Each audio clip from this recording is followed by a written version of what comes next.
Home tab जो चौथों option आहे स्टाइल्स। हाणे असां पंहिंजी लिखाई खे कुछ स्टाइल्स ॾींदासीं।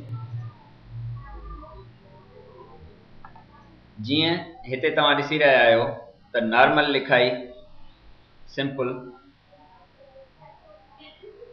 कीअं थींदी आहे। हिन खे सिलेक्शन ॾियो। असां पंहिंजी लिखाई खे ॾिनी,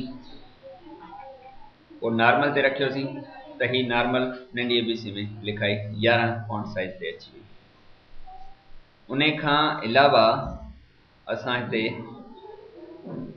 इन खां पोइ जेको राइट साइड ते आहे नो स्पेस, अहिड़ी लिखाई जंहिंमें स्पेस बि न हुजे, पर पहिरीं हिन जो फॉन्ट साइज वधायूं था त जीअं ख़बर पवे। हिते वरी नो स्पेस, तव्हां नो स्पेस ॾिसी रहिया आहियो। हिन में स्पेस आहे लाइनुनि में, हिन में स्पेस न आहे। हाणे प्रीवियस लेसन्स में तव्हां ॾिठो त लाइन स्पेस असां पाण ई पे सेट कया। हिते वरी रेडीमेड स्टाइल्स ठहिया पिया आहिनि, रुगो तव्हां सिलेक्शन ॾियो त तव्हां माना उन हिसाब सां पहुची सघो था।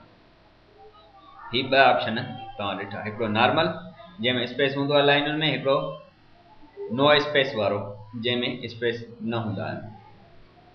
उन खां अलावा असां थर्ड जेको ऑप्शन हिन जो आहे हेडिंग। हेडिंग्स ईअं ठाहिबियूं आहिनि, फ़र्ज़ु कयो को असां टॉपिक ते कंहिं ते ॻाल्हाइणो आहे, फ़र्ज़ु कयो असांखे बॉटनी ते ॻाल्हाइणो आहे।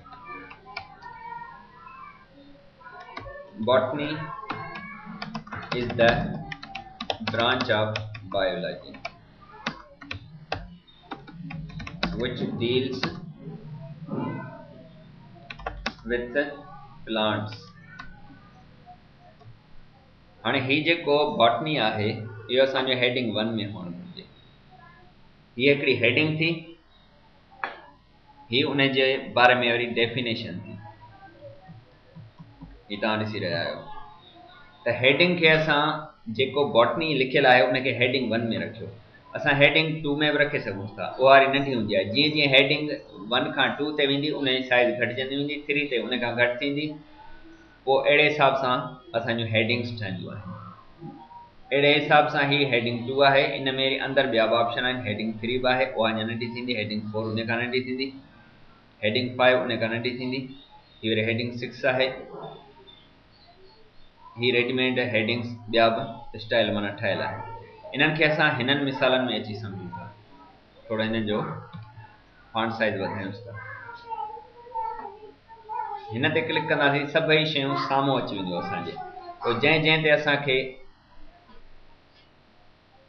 माउस रखंदासीं त उहे हेडिंग्स असांजे साम्हूं ईंदियूं वेंदियूं त कहिड़े क़िस्म जी लिखाई असांखे घुर्बल आहे। ही तव्हां ॾिसी रहिया आहियो, काफ़ी क़िस्म जूं शयूं हिते स्टाइल्स माना अवेलेबल आहिनि। Save selection as a new quick style. Create a new style based on formatting of the current selected text. हिते पंहिंजे तरफ़ां को स्टाइल असीं ठाहिणु चाहियूं त असीं उहो बि ठाहे सघूं था। क्लियर फॉर्मेटिंग, जेका असां फॉर्मेटिंग सॼी कई सभु क्लियर थी वई, प्रीवियस हालत में अची वई जेका सादी सूरत हुई। अप्लाई स्टाइल्स कयूं, को हितां स्टाइल को अप्लाई कयूं। हेडिंग 1 जे हिसाब सां, 2 जे हिसाब सां, 3 जे हिसाब सां। ही ॾिसो अप्लाई पिया थियनि। तव्हां जेको बि करणु चाहियो। हिते हिन जा काफ़ी फॉन्ट्स बची रहिया आहिनि। लाइट लिस्ट आहे, ग्रिड वांगुरु आहिनि। ही ॾिसो काफ़ी स्टाइल्स तव्हांजा अची विया। अहिड़े हिसाब सां असीं स्टाइल्स खे अप्लाई कंदा आहियूं। नॉर्मल ते रखियोसीं। हीअ असांजो स्टाइल तव्हां ॾिसी रहिया आहियो।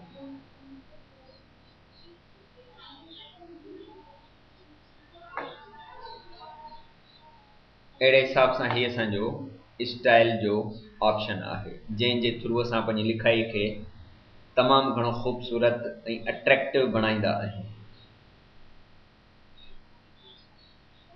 अच्छा, अञा हिकु ऑप्शन हेॾां रहिजे थो, चेंज स्टाइल।